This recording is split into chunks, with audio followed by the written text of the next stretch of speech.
So our reading tonight is from Exodus chapter 1, and it's verses 1 to 22.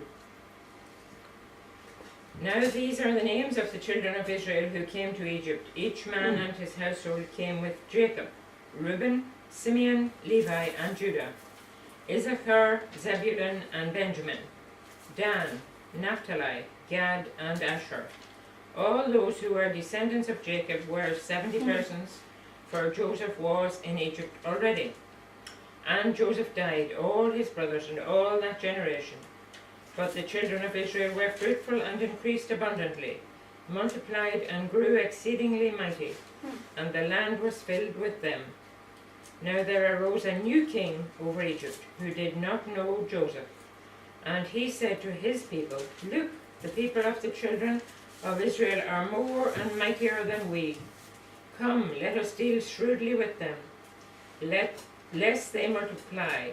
And it happened, in the event of war, that they also join our enemies and fight against us, and so go up out of the land. Therefore they set taskmasters over them to afflict them with their burdens, and they built for Pharaoh supply cities, Pithom and Ramses. But the more they afflicted them, the more they multiplied and grew, and they were in dread of the children of Israel. So the Egyptians made the children of Israel serve with rigor, and they made their lives bitter with hard bondage, in mortar, in brick, and in all manner of service in the field. All their service in which they made them serve was with rigor. Then the king of Egypt spoke to the Hebrew midwives, of whom the name of one was Shiphrah, and the name of the other Puah.